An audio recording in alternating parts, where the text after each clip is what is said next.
Bem-vindos ao nosso canal YouTube, nesse Falando Nisso de hoje, com uma pergunta tripla. Prezado professor Fábio Nogueira, é possível ser um psicanalista e apoiar os ideais da extrema-direita?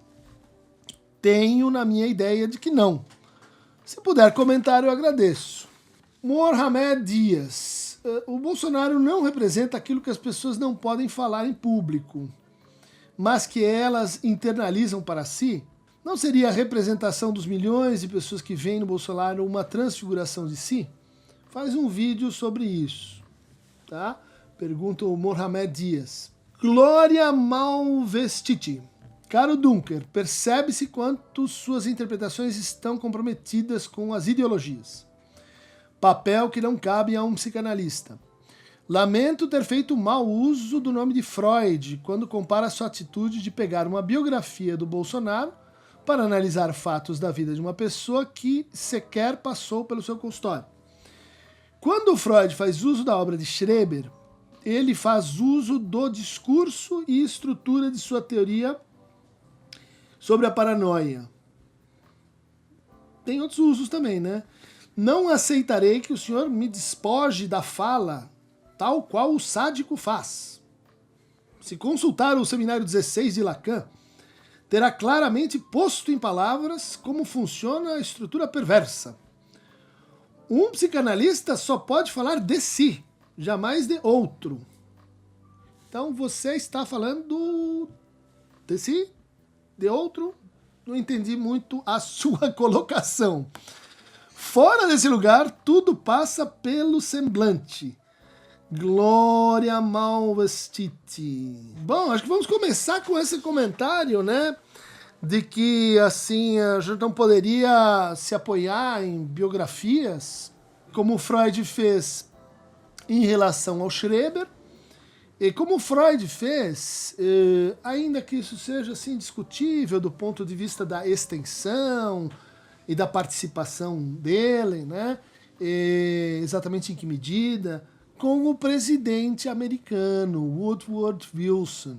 Não sei se você tinha notícia disso. O Freud se associou com o embaixador americano em Viena, né, o Bullitt.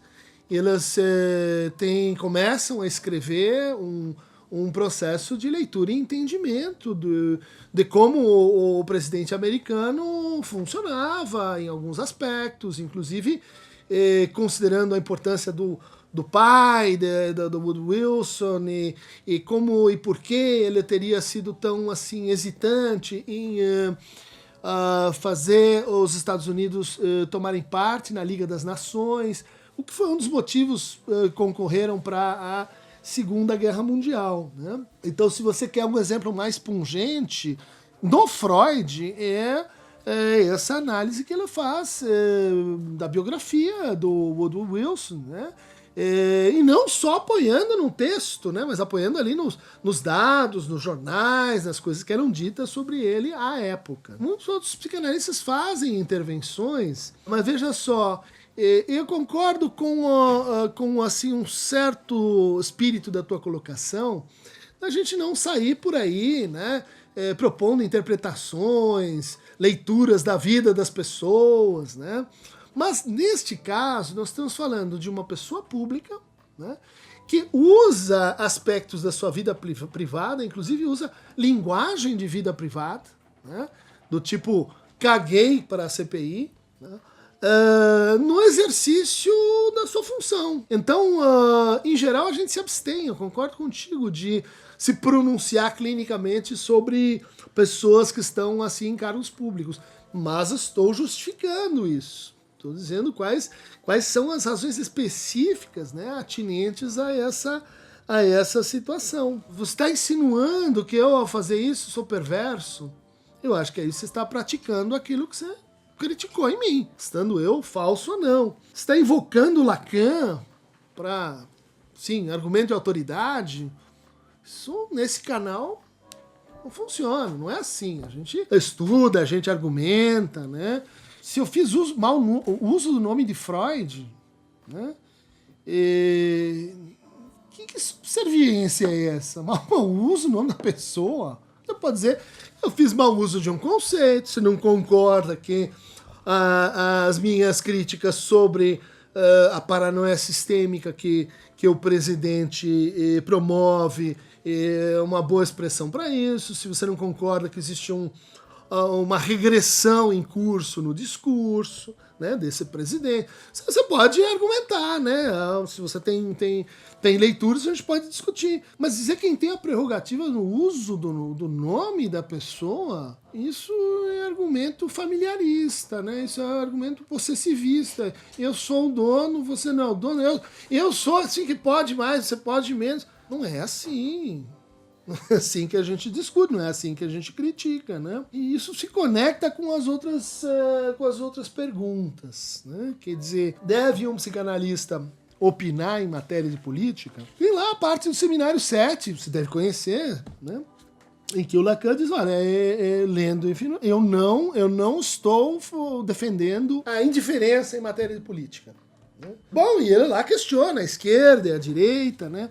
Tem aqui a pergunta que diz, será que um psicanalista pode apoiar, deve apoiar, né, alguém de extrema-direita? Vamos tentar definir o que está em jogo na extrema-direita. Né? Historicamente, a extrema-direita tem um nome, chama-se fascismo. O fascismo ele se caracteriza por alguns traços. A gente tentou mostrar aí, nosso grupo lá da USP tentou mostrar como há vários traços de fascismo no processo institucional e na maneira de governar do presidente Bolsonaro. Tem várias coisas aí que são assim suspeitas do ponto de vista psicanalítico, né?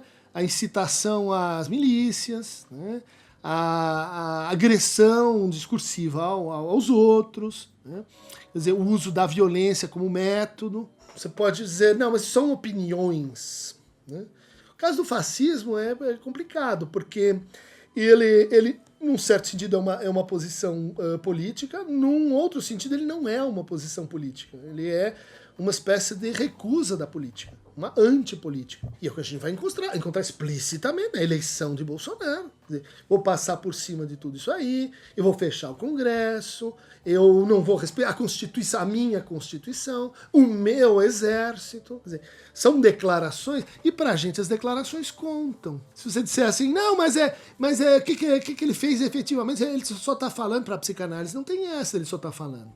A gente é uma ética do discurso. Se você vai dizer assim que a psicanálise é álibi pra gente, vamos imaginar, né? Eu não quero recorrer aqui ao caso gasto, né, do nazismo, mas vamos imaginar sociedades totalitárias onde as pessoas estão sendo mortas. Ah, não, os psicanalistas não devem se manifestar porque eles são, enfim, parte da ciência?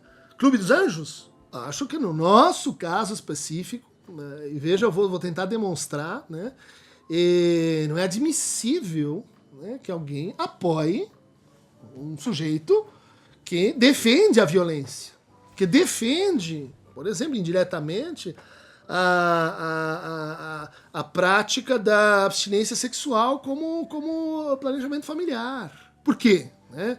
Quer dizer, se você não sabe que a presença de armas facilitadas dentro de uma casa incita o suicídio e a violência doméstica, que psicanalista é você? O que você estudou? Ah, não, mas é só a sua opinião. Não é só a minha opinião. É que você está, vamos dizer assim, usando a psicanálise como um álibi, né, para não se posicionar sobre algo que você sabe que fará mal a você, aos seus pacientes, a todos nós. Isso tem um nome técnico, chama-se cinismo.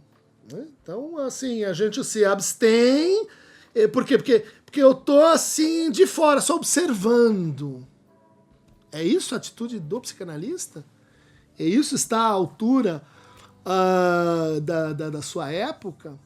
É assim que Freud, que Lacan, que outros lidam com os totalitarismos, inclusive com o processo de emergência dos totalitarismos? Eu reputo que não. Tento mostrar que há uma afinidade entre psicanálise e democracia, sim. São duas práticas que têm que ver com o uso livre da palavra em espaço público. Você vai dizer, não, mas essa é a sua opinião. Essa é a minha opinião, mas eu não falo aqui só como um cidadão. Não, esse álibi eu não vou levar para casa. Todo cidadão pode ter as suas opiniões, mas eu estou falando como psicanalista. Acho que aquela pessoa, aquele sujeito que diz assim, tudo bem que ele disse assim, só não estupro você porque você não merece. O sujeito que não consegue ler um discurso como esse, entender o que isso significa do ponto de vista de violência subjetiva, entender o que isso significa de transformação e autorização de violência capilar na sociedade. Você é um psicanalista mesmo? Você está numa relação com o outro e com o laço social, de que tipo? Você está, então, ao dizer que aqueles que se manifestam criticamente estão traindo a psicanálise, não estou dizendo assim, todos os psicanalistas precisam fazer campanha, precisam se manifestar, ir para o espaço público. Não, um a um. Este faz isso. Outros podem não fazer. Agora, você puxar a carteirinha da classe, vai dizer, não, porque os psicanalistas, não sei o que, em nome de Freud, passa vergonha as pessoas que ainda hoje têm coragem de levantar, né?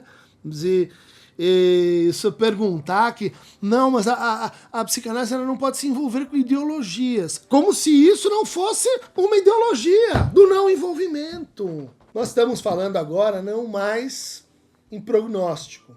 Lá atrás, na eleição, a gente se manifestou. Fizemos o Psicanalistas pela Democracia, falamos, isso aí, nós estamos lendo este discurso e nós entendemos que ele é perigoso. Ele é perigoso para a saúde mental das pessoas, ele é perigoso para a vida, ele é nocivo e contraditório com elementos da ética da psicanálise. Não faça isso.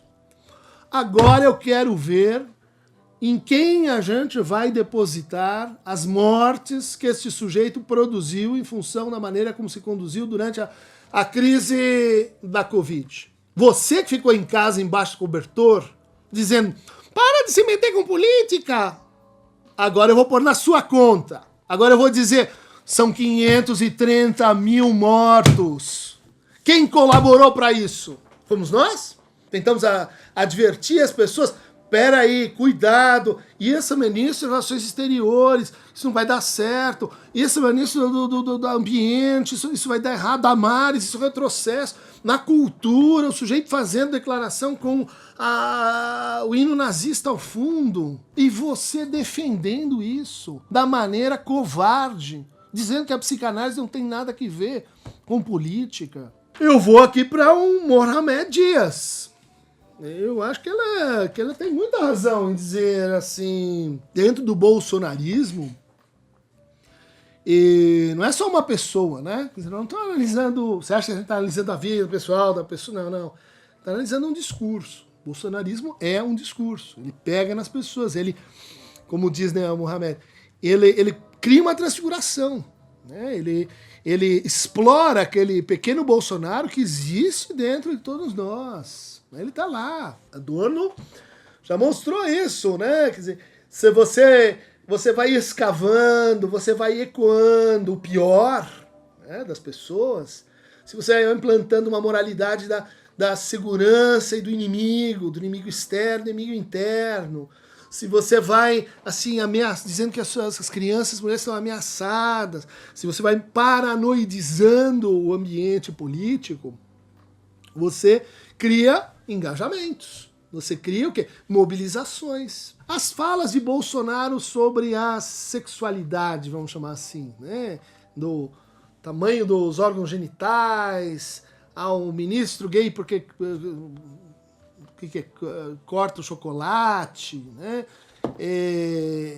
Estudo, bom, acho que aquela pessoa que é psicanalista e não percebe que tem uma relação, né, entre a glorificação da antipolítica e essa prática, né, de intimidação com a sexualidade. Isso está lá no Reich, né, isso está lá, enfim, vários teóricos que mostram que a experiência totalitária, ela se aproveita sistematicamente da opressão sobre formas alternativas de sexualidade e gênero. Ela se aproveita sistematicamente da agressão a minorias raciais, étnicas e assim por diante. Não, mas Eu sou psicanalista, mas eu não quero saber que existe isso no mundo. Eu quero saber quando uma paciente vem e daí a gente lida com isso ali naquele ambiente fechado, do consultório e tal. Isso para mim é muito pouco. Isso para mim, a gente pode fazer uma sessão para discutir se isso está ou não de acordo com a proposição de outubro de 67, onde Lacan fala de uma psicanálise em extensão e outra em intenção, onde a gente vai falar da psicanálise e sua presença no mundo. O que é a presença no mundo? É a presença no espaço público. Onde é que ela vai fazer isso? Ela vai fazer isso na ciência, ela vai fazer isso pela arte, ela vai fazer isso pela política também. Por que não? Por que não? Porque você acha que isso vai influenciar o teu paciente? Ele vai achar que você assim, não é tão puro? Se você precisa de um paciente assim, eu vou marcar o significante. Pra que tanta pureza? Pra que tanta pureza? De fato, eu concordo contigo, né? Isso é uma operação, né, de extrair complexos, né, de dizer autenticamente o que todo mundo está pensando. Quem é que faz isso, gente? É a criança. Ela lá, 7 anos de idade, mamãe tem um pirulito, papai fica pelado. Daí você vai dizer, olha que incrível, essa Bolsonaro, ele é autêntico, ele fala o que as pessoas querem ouvir. Como uma criança de 7 anos. E você batendo palminha para o seu pequeno objeto narcísico. Não, e de jeito nenhum. E vou atrás. Erilton, lá do Ceará, ganhou aqui o nosso prêmio Jumento de Ouro. Né? No momento da eleição, o sujeito vem com essa. Não, porque não pode falar na política. Não, porque o Bolsonaro não é tão mal assim. Não, porque eu não sei o que. Erilton! Bicampeonato! Bicampeonato venceu novamente! Só que agora tem um brinde. São 530 mortes. 530 mil mortes. A gente estava lá no prognóstico. Como vocês podem saber? Você não sabe que essa pessoa, ela tem as melhores intenções. Não podíamos saber. Agora a gente sabe. Quem vai pagar essa conta? As pessoas comuns têm toda a liberdade de serem enganados. Médicos, profissionais de saúde, todo mundo. Política envolve mesmo retórica, você pode se enganar. Mas um psicanalista que se preze, incapaz de ler um discurso como esse, pede pra sair. Capitão Nascimento! Capitão Nascimento! Pede pra sair. E para de encher a paciência com essa história da psicanálise política. Porque isso, assim, depõe contra você agora. Você, porque vai ter esta pergunta. Como foi? Não vai ser nós. Talvez a próxima geração vai perguntar como foi possível que as coisas se dessem dessa maneira e tantas pessoas morressem que a gente podia ter evitado isso. Vamos falar de psicanálise política? De outra forma? Luto, calma, paciência, mas o juízo da história vai vir. E espero que vocês, psicanalistas, que assim apoiaram Bolsonaro, porque quem foi contra posicionamento político de psicanalista apoiou Bolsonaro. Não me venha com essa isenção, neutralidade, porque isso é álibi. Vai ler lá o Derrida, Estados da Alma da Psicanálise, a psicanálise como álibi. Não tem essa. Como diz Lacan, Ciência e Verdade, 3ª página. Por nossa posição de sujeito, somos sempre responsáveis. Continua ele. Não imagine que isso é um terrorismo. Mas é porque ao psicanalista não cabe a bela alma. Ao psicanalista está escrito lá. Não cabe olhar para o mundo e dizer, olha que coisa, que ruína. Por que será que estão aí pobres e coitados e eu estou lá no alto da montanha olhando isso tudo em destroços e batendo palminhas. E dizendo, não desçam da montanha, hein? Não desçam da montanha, vamos ficar aqui na nossa montanha da isenção. Chegou a conta, gente. Infelizmente, vocês podem tomar a vacina de Nuremberg, dá tempo ainda. Clica aqui no Aqueronta Movebo e receba mais cliques de psicanálise, política, ideologia, perversão. Né? Em nome de Freud e de Lacan também. Tchau.